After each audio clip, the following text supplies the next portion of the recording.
Welcome again to another rendition of WTF Interviews. My name is Sir Royce Briales, and I'm with my prestigious co-host, the esteemed Dr. Raheem Young. How's it going, brother? Everything's well.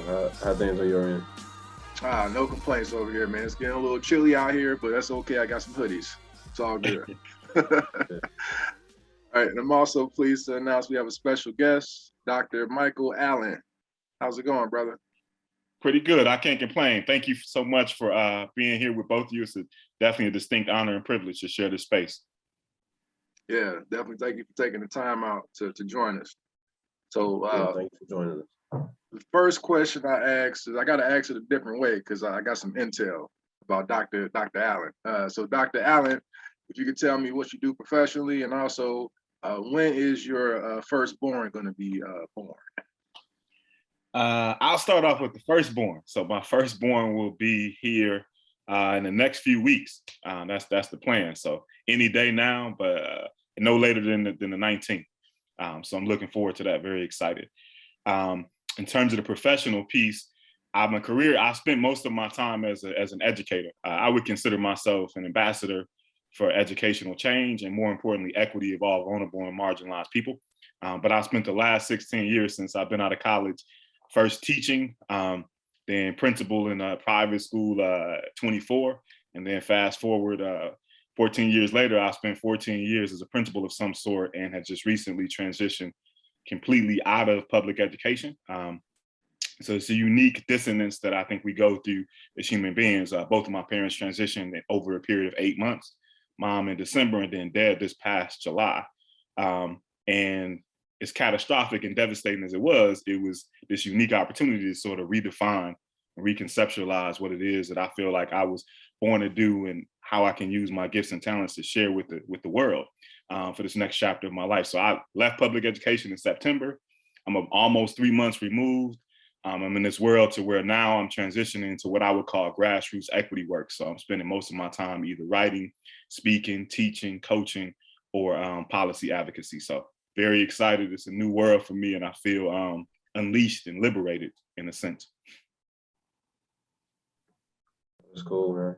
How do you feel like the work that you're doing now will prepare you for fatherhood? What's interesting is that's a great question. I had this epiphany maybe about 4 months ago, right after my father passed. I had been preaching this idea of wellness, be making sure you're good so you're good for others, and how you have to radically act in a way that makes the most sense for your own humanity to really be able to restrict, or I should say, unleash the deepest parts of yourself. So what happened once I got to that point and recognizing like I wasn't good, and I needed to really pour into myself and not carry all this stuff for everybody else, it forced me to practice what I preach. So I think what I've started to be able to understand, and I spent so much of my time serving as a father, uncle, big brother, leader, whatever you call those roles that we serve when we're mentoring and we're leading different types of organizations and responsible for children. But what I've been able to realize for me is that there's something about your own journey that fortifies your legacy, and not just in a tangible sense, but even in a spiritual sense.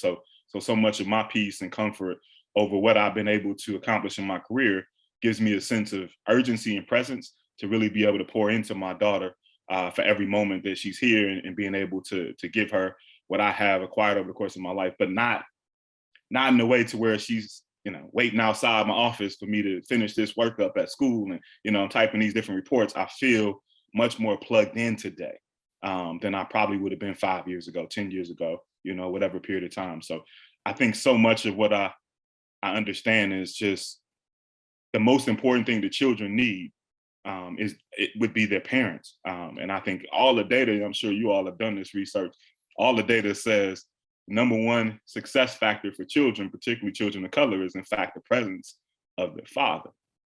So for me, just being able to not just be a person whose name's on a birth certificate, or a person who's pushing money in a direction, but being a human being that authentically can be my whole self and model that and love her in that way.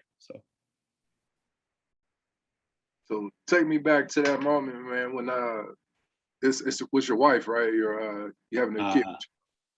No, not wife, partner. Partner. Okay, we're gonna say partner then. Okay. So walk me through that. So when you first found out, she told you the news, I'm pregnant. Like what went through your head during that time? Man, we weren't trying. So I would say the first thing that came through my head was how, like how, that's probably the most PG I can say about it. But it was an out of body experience, because the one thing I can describe, and you maybe can at least go with me from a spiritual perspective, is one of my last conversations with my mother, who passed in December. So to give you a context, it was late March, early April when I found out. And so my last conversation with my mom was more just, Michael, you've done all these different things to become this important person, and you've made people proud for generations in our family. Go figure out what makes you happy. And so I was like, okay, cool. And I was thinking happiness meant traveling around the country. I was thinking of going to Europe like James Baldwin and traveling around the globe in a unique way. And I thought that meant my own independence by myself. So I wasn't thinking about this at all. So it was a beautiful surprise after I got through the initial shock of like, okay, I wasn't expecting this. But it's been a different type of journey for sure, of epic proportions. Got all these different cosmic emotions going on inside my body as I'm getting ready for that. But my initial shock was just like, okay, how can I be supportive, but also regulate what's going on inside my body, and not be alarmed? I think oftentimes when you get surprises in life that you aren't prepared for, you can get defensive. So I was just really trying to stay focused on understanding most people don't know that it's really, really hard to have a baby. It's really, really hard to conceive a child. And recognizing that that's what happened in this moment, I kind of had to embrace that and just live in that space for a minute. So. Yeah, the WTF moment. That's what you was thinking. Yeah. Let's say that again. I said you was thinking WTF. Man, listen, that's the baseline. I just didn't. Hey, I wasn't thinking for. I wasn't preparing for that in my actions before that moment. But I'm a spiritual brother, so I believe nothing happens by accident from God. So can you talk about like how that news changed like your worldview? I know you were talking about like you thought happiness was like traveling around the world, seeing different things, stuff like that. But how did you getting that news change the way that you perceived happiness and like your view of everything? Yes, here's what I would say. It was a journey, is what I would say. So moment one, which is what we described, like the first moment when I'm getting that information, was one emotion. But I think over time, I feel like there is this unique journey that I started to go on that I think most parents can relate to, but in particular fathers, this idea of recognizing that your life isn't just your own. Of course, we understand that in the context of the sacrifices of our ancestors who come before us, even our parents and grandparents. But I think there was this deep and keen ability to sort of recognize that, all the things that I've done and haven't done, and all the things that I represent, isn't just me. There's something else, a part of my legacy. There's a part of that's interconnected to what I do and don't do. So there was a sense of peace that came with recognizing, okay, you're passing on the proverbial baton in a sense, right? In terms of who you are, your literal DNA. But there's another part of me that feels like that spark or that fire that you have inside of you to motivate you to do things. It just kind of got a bit bigger. And recognizing that my why wasn't just about what I saw for myself. It was also about the things that will come after me, the things that are bigger than my consciousness. And so I just felt like I was a bit more fortified and centered with the universe, and recognizing that I'm more than what I've been able to deal with and see over the course of my life. But there's a bigger, larger scale of impact that we have with our opportunity to be on this planet and share our gifts. So that was probably, I would describe it as a journey. Obviously, on day one, I was feeling something. It was a bit of a panic. On week one, it's like, okay, I'm getting my mind around this. By month one, I'm starting to feel authentic excitement. And where I'm at now is like, I just need her to be here. Like, I'm ready for her to be here already. Like, if I could just take her out, then I would just go ahead, I would be good with that. But I'm ready for her to be here, and love on her. So. Yeah. So, yeah, for quick condolences, man, for, you say you lost your mom and your dad recently. Talk to us about your dad for a second. What was he like? What was your relationship like with your father? Yeah, man, y'all are asking difficult questions. I'm like, man, I was Get out the way. Yeah, exactly. That's the great thing. You just get out the way. So what's interesting is there was a preparation process for my mom. I'll ease into the dad question. There was a preparation process for my mom, who we knew had been battling cancer for a couple of years. And then we got the word directly from her doctor that she was going into hospice. So we had so much autonomy, my siblings and I, with my mom, and had an opportunity for reconciliation, healing, and then building new memories. However, with my father, what was tough about the transition is just we hadn't had those conversations. My last time that I saw my dad was probably when I was in middle school, and the last time that I talked to him on the phone was probably when I was in college, a little bit after I had adopted my youngest brother and brought him away to school with me. And so, unlike my mom, with my dad, it was sort of this unique and tumultuous relationship that started to repair itself just with time and attrition and growth and understanding. As I made mistakes as a man and understood things differently, I started to say, okay, I can see this a little bit different. But my relationship with my father was so interesting in that one day I stumbled into, maybe about 31, 32, that so much of the trauma that comes with dysfunction is that you start misdiagnosing connections and feelings with different things. So I never realized that because of my dad's absence, I've spent so much of my life questioning whether or not I was lovable. And that breakup feeling you get when you're walking away from a relationship with a woman triggered that same. It felt the same as that same absence that my father had. So it's been really a journey for me to heal what was going on with what I was feeling with him. And as I sort of healed that, I started to, I feel like, address some of the things that were dysfunctional about how I perceive love and my value and how I love myself and what that meant for other people. But my dad and I weren't really close, which was, as many men could imagine, it made me angry for a long period of my life. I started to transition maybe in my 20s because it just was exhausting, right? But by the time I was nearing the time to where trying to prepare, because I brought both of my parents' eulogy in a sense. And I thought for a second when I was just talking to certain people that my father knew it wasn't just drug addiction, right? That explained why he wasn't there. It was also some direct radical knowledge that he had at some point in his consciousness to say, I have some emotional immaturity, I have some dysfunctional ways, and I have some things that potentially could cause grave harm to my children. And the best decision I can make as a dad is actually to not be in their lives, to protect them from what I don't have control over. And so I feel like his end of life and transition sort of solidified that reconciliation and healing, that journey that I was on, because I started to see my dad's love in a different light. I started to see him as a human being, his duality in a different way. And it just made me full.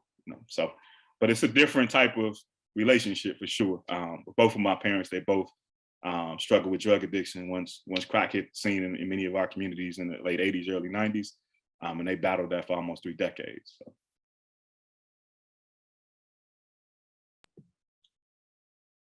I know, and you speaking about your dad, you said that you adopted your brother, your younger brother. Yes. Can you talk about that experience?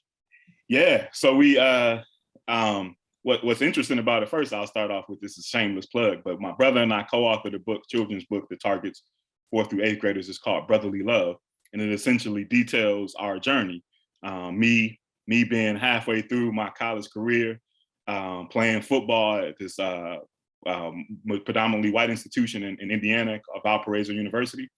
And so I'm just wrapped up my freshman year, about halfway through sophomore year, had finally found the flow, enjoying things. And calling home to brag to my younger two brothers and my sister about our impending championship that we were getting ready to win the next week. And my 15-year-old brother at the time, who's the baby, 5 years younger than me, sort of just bursted into tears, talking to me about how he was just at this crossroads in life. He was on the verge of dropping out of high school and selling drugs and going down that path. And so I kind of told him kind of haphazardly, not really serious, as serious as you can be as a sophomore, enjoying a life in college. I sort of said, if things didn't get worse, worst case scenario, I would come, if things didn't get better, I would come home and get him and bring him back to school with me. I had no idea what it would look like when I made that statement. His grades got a lot worse anyway, and I ended up going back home, convincing my mother to sign over guardianship. So I adopted him and enrolled him at the local high school in Valparaiso, Indiana. He was a sophomore in high school when I was a sophomore in college. So the next 2.5 years, we lived together. So that's what I mean when I say my brother, but he's the baby. I'm the second oldest of 5. He's the 5th. And so what ended up happening after that is it's a unique journey. I could go into more detail, but it's systemic racism at its worst. Him being the only Black athlete at his school, I should say athlete on the football team at the time, and experiences you can imagine with that, isolation in Northwest Indiana. So. And you say you were at Valpo? Valpo, yep. Okay. You're familiar? Yeah, I am. Yeah, it's a different word. The university's different in a sense, though, than the city and the surrounding county. But I really didn't have any complaints. But I got a different direct understanding of the community once my brother was there. Before that, I was just a Black football player. So that I was treated as such. It wasn't bad. It was just more like an athlete, So. Did you all have like any direct conflicts with each other? Yeah. Let me lean into that a little. So we had a lot of conflicts, but he was a baby brother. So what I will start off with is that Gilbert, that's his name, Gilbert and I never had one single physical exchange in our entire life, not one. Because he was so young. He's 5 years younger. And so I had an older brother who was 1 year younger. We fought all the time. Then I had a sister after me who was about 1.5 years younger. And then a middle brother in between me and Gilbert. We fought all the time as well. And then he and Gilbert fought all the time. But because of the age distance, it didn't make sense. I wasn't putting my hands on somebody who's 5 years younger than me. That's just disrespectful. And he always treated me with the respect of not just a big brother, but more like a father. So he listened to what I had to say to him, respected it. But we certainly butt heads when he came to live with me because he was a teenager who wanted to do what teenagers do. And because I wasn't just his cool big brother anymore, now I was his father figure, he thought I didn't know what I was talking about, And so there were a lot of those contentious conversations around trying to make sure he understood the opportunity that was before him and built resiliency and things like that. And then, of course, that I had an opportunity to have independence too, that made sense for me at that phase of life. So we definitely had a number of verbal exchanges, but I have definitely considered putting my hands on him, but I felt like it wasn't the appropriate thing in the situation, right? It wasn't the right response in the situations that we were dealing with. But yeah, we definitely had a number of heated exchanges. He typically fell into the little brother role and I fell into the big brother role, but never one single, we had never even got into a pushing match, which is weird when you have brothers because we fight all my other brothers. Like we definitely throw hands, nonstop. Yeah, so it was kind of like you had a fatherhood training program right there with your brother already. So yeah, helped you. It's going to help you with your daughter, like when she gets here. I hope so, man. I hope so. I just think it's always different with girls, right? Yeah. It's a different part. You can say no much easier and mean it to a boy, but with a daughter, it's like you got to practice your game face. So I'm practicing already, Yeah, she gonna hit you with them googly eyes, though. You already know. Yeah, and I definitely feel like I've dated women with children and daughters, and so I consider them like family as well. And so I've had a little bit of practice, but it's just slightly different when you're thinking of your own. So you mentioned your dad not being really a big part of your life growing up, could you speak to maybe one or two role models that stepped up in that role? Man, yeah, too many to mention all of them. So here, as you can imagine, there's no man, particularly Black man, man that can make it to do anything productive and successful without having some man who served in that role as a surrogate. I would say two that stand out to me, probably one of the biggest ones that seemed to redefine how I saw myself as a Black man is this man named Reggie Johnson. So he was one of my closest friends. He and his son and I were in the same grade level from middle school all the way through. We were close friends all the way through high school. And so he was our basketball coach for AAU, football coach, all that kind of stuff. And, you know, of course, we slept at his house. We ride in his cars all across the country. But what I remember about him was the grace and how he approached the conversations.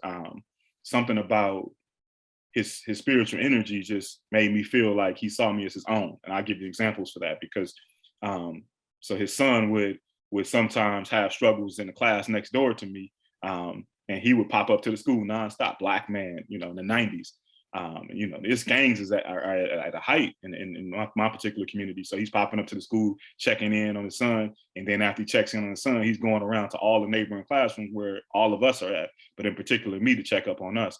So I felt like when we got dropped off at the movie theater or Six Flags, stuff like that, if he handed his son a $20 bill, he handed me a $20 bill and everyone else in the car. If we were cutting up, you know, doing stuff we weren't supposed to do, and he slapped the son in the back of the head, guess what? I got slapped in the back of the head too. But it's the fatherly love, that language that sometimes is unconscious. I never really had that before that experience, and not with somebody who saw more than in one aspect of who I was. Like, I felt like he could certainly push me to think bigger than my community, but he also could hold me accountable to make sure I understood that I might be good, but I ain't better than the world. And that humility, that grace, that love, that fatherly, persistent perspective, and always being around the corner to kind of check in and hold me accountable just made so much of a difference in my development during such a delicate period of my life. I would say he's a huge one, and then I'll fast forward and say this Black man named Reverend Dr. Gregory Jones, professor, Black radical professor, like Jeremiah Wright type of professor in Cornell West, brother, was a theology teacher at Valparaiso, and he actually baptized my brother. We were there. So one of the things we definitely made sure we were good about is no matter what was going on Friday night, be it football or hanging out, or Saturday football for me or hanging out, we got up and went to church on Sunday. He was a pastor at the church, but just one of the greatest revolutionary type mentors, in that we prayed and constantly revisited the Bible, and so much of my self-image as a grown man, it was fortified and developed during that time period. And he served as a father as well, and being able to give me authority to step into my spiritual presence and to understand how to be my authentic self in a world that sort of is pushing us into being in a box.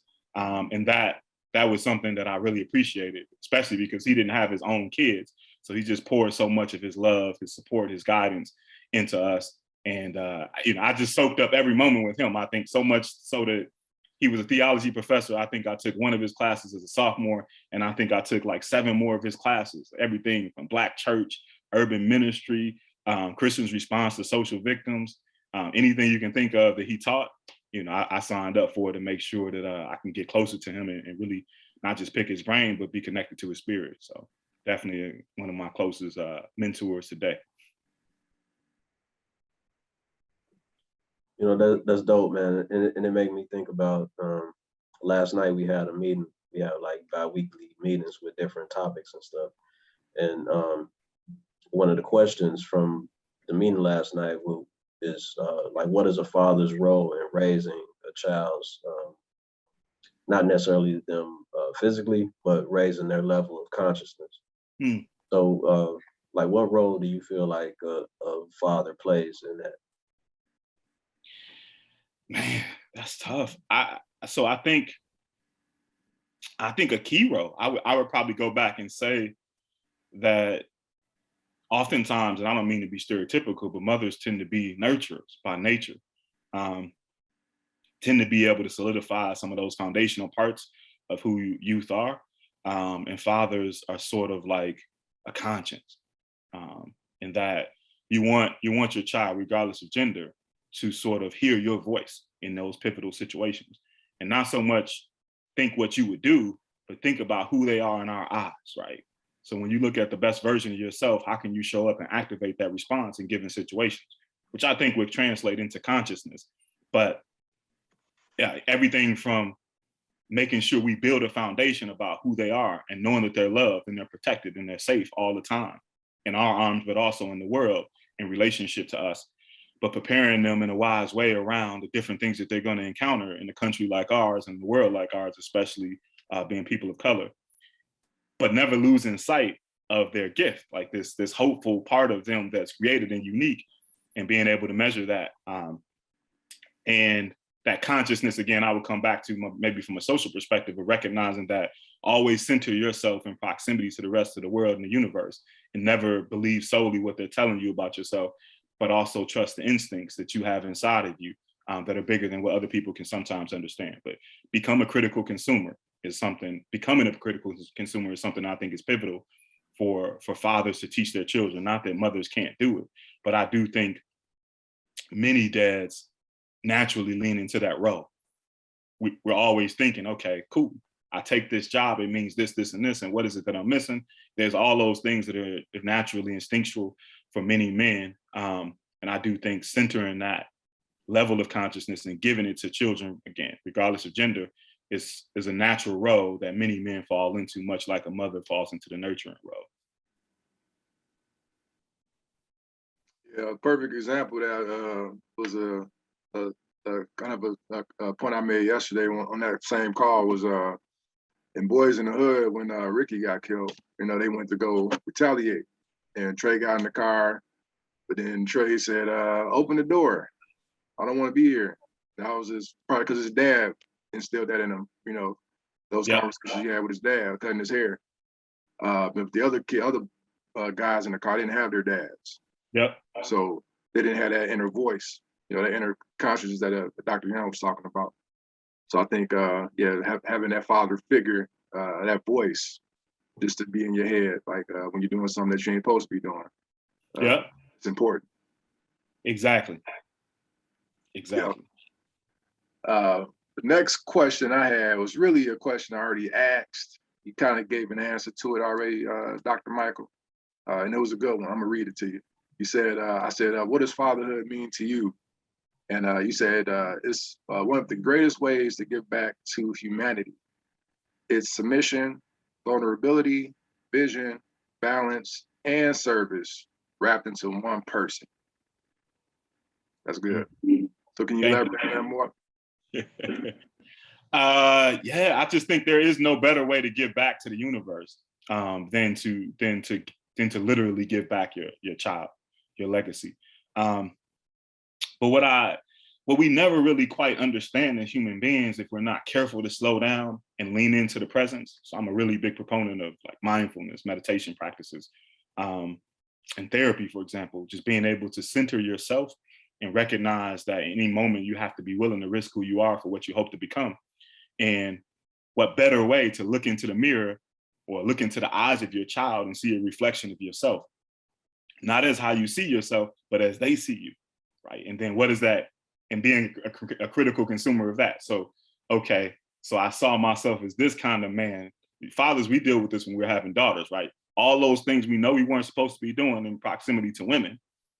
When we're in our teenage years, in our 20s, and you know, some of us even into our 30s, you suddenly have that, you know what thought process when you're having a daughter, like, am I getting ready to pay for my actions? But I do think when you think about what has to happen for a person to be a well-regulated adult for their child, it is this delicate dance. You know, you're thinking about where you come from, what you represent, what you're trying to represent, what it means to love and what it means to be loved, and how you represent and deal with that in a way that causes the perfect storm for your child. So I just think one thing I recognize when my mom passed for the first time is that, you know, even though I live in a world that has told me that I'm a Black man and I'm heterosexual and I'm accomplished and I'm educated and I'm all these things, at my deepest level, I'm just light that's been able to occupy this body for a certain portion of time. And there's a responsibility that comes with that that's deeper than me, my own thoughts, my own actions, but I have to understand that. And I feel like when you cross the threshold of being a father, your consciousness and your understanding of that is different. So there's a bit more of a natural submissive process that I think we go through in thinking about it from a parent's perspective, as opposed to just striking out in the world as your own individual and not necessarily knowing there's a part of you that's some other place at any moment in time. And that has an accountability and connection that matters. So that's what I was trying to capture. And that just this idea, there is a part of me that's skeptical, like, what would it be like if it were a boy? Like if I knew I were having a boy as opposed to a girl, I don't know. but I do think fatherhood itself, it does, no doubt. I feel like settle down, man, like there's roots that go a little bit deeper into the soil as your father, whereas, I think to some degree they feel surface level before you're connected in that way. That's my thoughts. I don't know if you brothers agree with that, but those are my thoughts about that part. No, for sure, man. Like you dropped a hell of a bomb, and like what you were saying, as far as like your kids, not necessarily seeing yourself the way that you see yourself, but seeing yourself the way that your children see. A lot of times, like the way that we see ourselves is based on like ego and pride and all that type of stuff. But if you really like want to see or know who you really are, is those relationships. That's where you learn who you are, through those relationships, and then you work on yourself based on that. So I feel you, man. I like that. I like that. I think it is a difference, man, having a daughter opposed to having a son. I'll give you my experience. I had my son first. But when I had my daughter, I kind of felt like, I don't know, it was like a caveman, barbarian trait came out. I don't know what it is, but it's like a extra sense of like, I gotta be on point. I gotta be like a warrior for her, because she gonna look for somebody, and it might be somebody that's similar to me, based on how I treat my daughter. So you're gonna see it, man. When she get here, it's gonna hit you like a ton of bricks, man. I Yeah, see it, man. I feel it coming. I feel it coming. Yeah. So what have you done to prepare for this momentous occasion that is your daughter? Yeah, it's been the biggest thing I feel like I've tried to do is just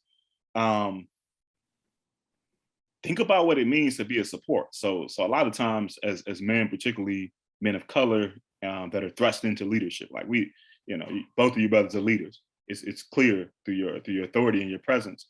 But similar to me, I imagine you didn't ask for it. Like we weren't in line saying, hey, who wants to come up here and get all this responsibility to be a leader? And then we raised our hand and got pulled up there. It was like we were kind of trying to dip down and get out of it, and they still pulled us to the front. I think what I've started to learn with spending so much of my life, I don't really even remember a time where I wasn't expected to be a leader. But what I've started to do since I've found out about her is determine what it means to be supportive.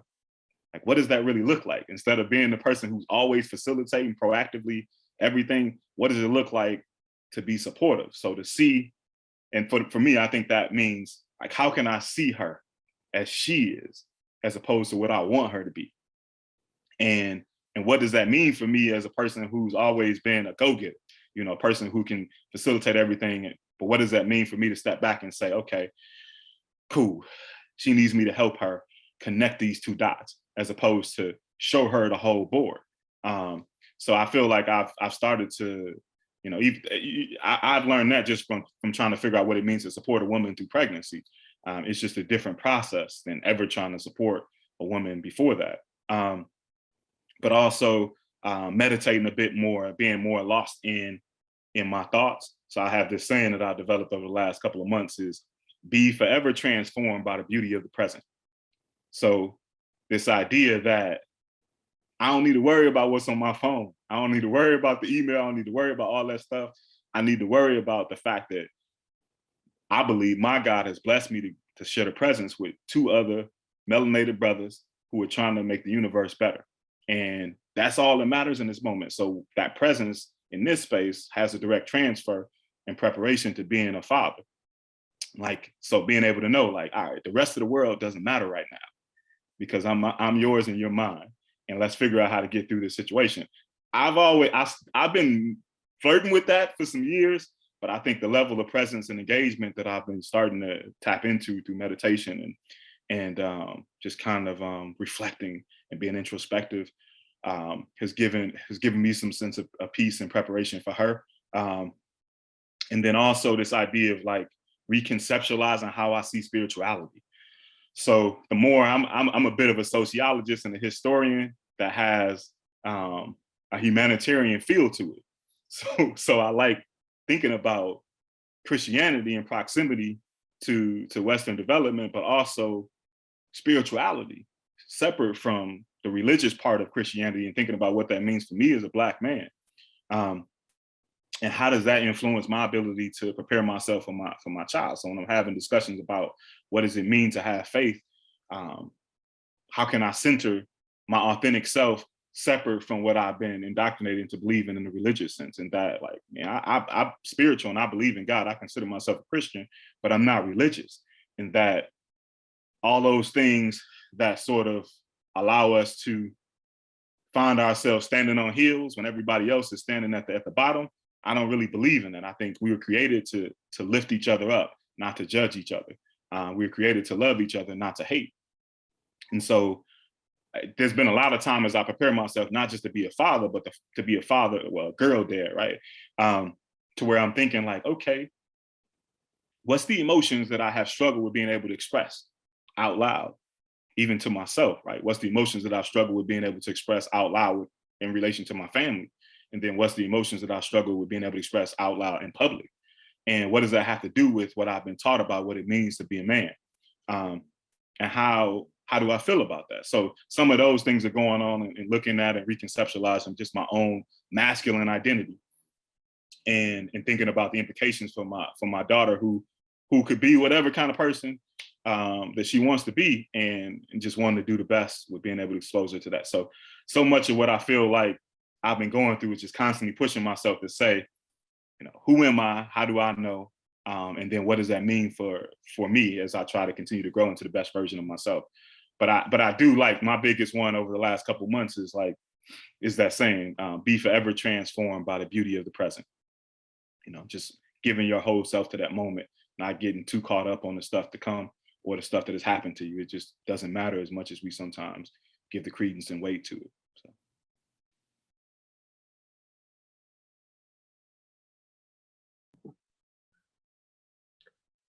I know that you talked about, and you kind of went into it a little bit,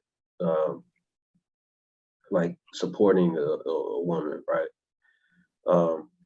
Can you talk about what in that support you've learned about yourself and how you were able to grow spiritually from that? I know you did kind of talk about it, but. Yeah, I mean, I think husbands sort of can relate to this. A lot of men who are in marriages that are successful, and that definition changes by the day, right? But men who've talked about being able to find peace and happiness in proximity to a marriage or a union with a woman is this delicate dance with being able to understand that your ego brings you things that aren't always real, you know. So thinking about, okay, so here's a conversation we had and it triggered these emotions. Well, I know what I used to do when these emotions were triggered. I know where I used to go. And as I started to think through, well, hold on. For whatever reason, even though I wasn't in that line saying, pick me, God, to have a baby right now, for whatever reason, it was a blessing that was bestowed upon me and us in this situation. And so as a result, this is a part of my living legacy growing in another person's body. And I don't have the luxury of continuing to operate the way I did before this this experience, this moment.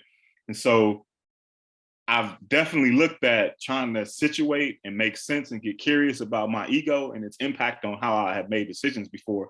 And so I have found peace in being supportive, and the best way I can describe it is I'm okay with being Robin. Like for most of my life, I've found peace in being Batman. But Robin has some benefits too. Michael Jordan needed Scottie Pippen, and I've always been accustomed to being Michael Jordan. But in this journey, there's no doubt that for the first time, I'm not Mike, I'm Scottie. I'm not Batman, I'm Robin. And what it's given me is a sense of humility, a sense of peace, fluidity. Like I feel more like a chameleon in that, okay, but when it's Batman's time and it's my time, I'm throwing this cape on and I'm ready. If it's the last 3 seconds of the game, then I'm throwing on my 23 and I'm getting ready to go. But right now, that's not needed. It's needed for me to be able to be Scottie. It's needed for me to be Robin. And there really has been no other experience I've had to go through in my life for such a long period of time. I feel like I've had a game where I've had to do that, right? Or a quarter, maybe even a week, but it's 9 months when you're getting ready to have, which is almost a year. And so to go through that type of transformation has given me a sense of peace with, number one, knowing I don't have to carry the weight that Michael Jordan carries or LeBron James carries or Batman carries metaphorically, right? I can actually transition into different roles and to create something so special as a human being. You can't do it by yourself. So you do have to have this reliance on another person, even from trusting what they're putting in their body every day, and then the nourishment that'll have to the child, and being able to think about what that means for you. So things just don't get under my skin where they used to before. My ego certainly is a bit more in check, and I feel like my light, the purest part of my humanity, seems to reign supreme a bit more in this space. So it definitely is peaceful, but it's weird, and scary sometimes. And thinking through, like, I have to ask myself sometimes, like, who am I? And I'm sure you brothers can relate to that. And it's a good question. We're supposed to be asking these questions if we're evolving the right way in life. But this experience, this journey has certainly pushed me to just see a different version of myself. It's awesome. So we're gonna get close to wrapping. We're getting close to time. But I have to say, this has been one of the Hall of Famers. This episode here, Dr. Young, do you concur, man? Can we put this in the Hall of Fame? No, I do. In the Raptors. There you go. Yeah. Hey man, do I get an award? No, we can send you a T-shirt, man. What size you wear, man? We'll chop it up after this. But nah, I'm just giving you a hard time. No, this has been great, man. I do appreciate it, man, because everybody that we've talked to so far, they all have their own story, and I guarantee you, somebody that's out there listening that has a similar story to what you went through and what you're going through currently. So with that being said, my last question: if you had to give any advice to any dad that's listening right now, what would that advice be?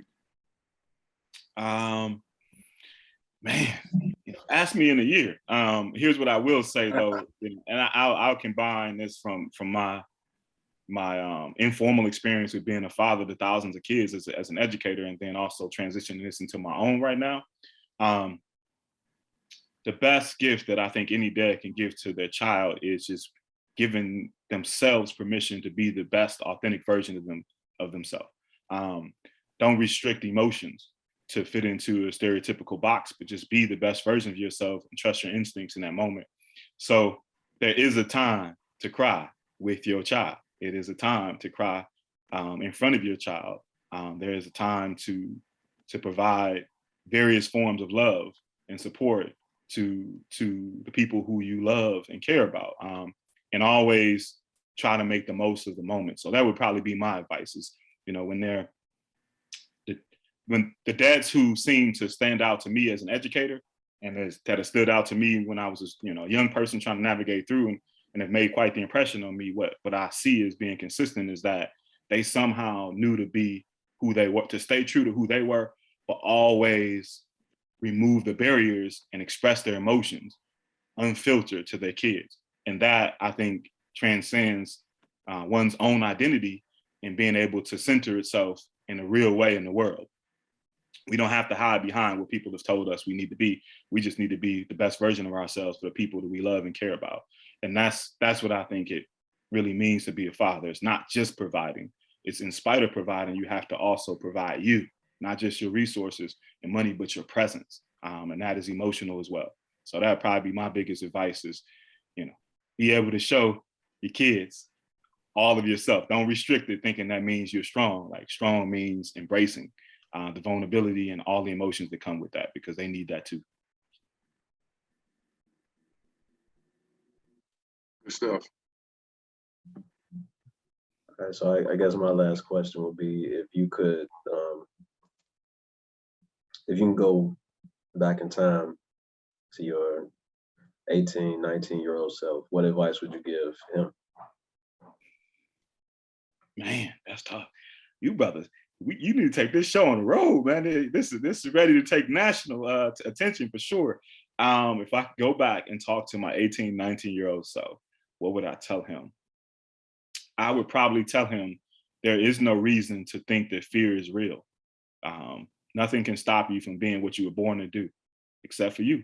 And so just feel fear, do it anyway, but recognize the things that matter today are just small fractions of what you'll become when you look back over the sum total of your life, or 10 years from now, 20 years from now. So I think at 19 and 18, we're wrestling with too much of what other people think about us and never really realizing you are a part of something special because you're created that way. And everything you need to accomplish what you're supposed to become is already in you.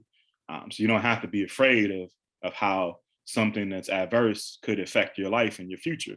Everything will work together for your good, but you have to trust and live in that and live an unapologetic life and be true to who you are at your core, which sometimes you don't know in a moment, but you have to trust that. But don't get too caught up about other people's impressions of you, and don't let fear become more real than it should be.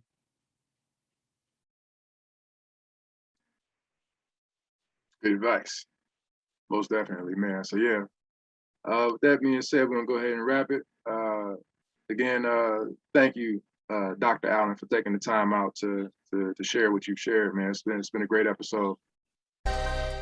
Same here, man. Let me know if there's anything I can do. I know you all are doing a lot of work in the Chicagoland area, so let's definitely connect after. Sure, and don't hang up. Don't hang up, man. We're gonna do a little post game. Thanks for doing it. My pleasure. All right, so again, for myself, Sir Royce Briales, for Dr. Raheem Young, and for Dr. Michael Allen, thank you again for listening to WTF Interviews, and stay tuned for further announcements.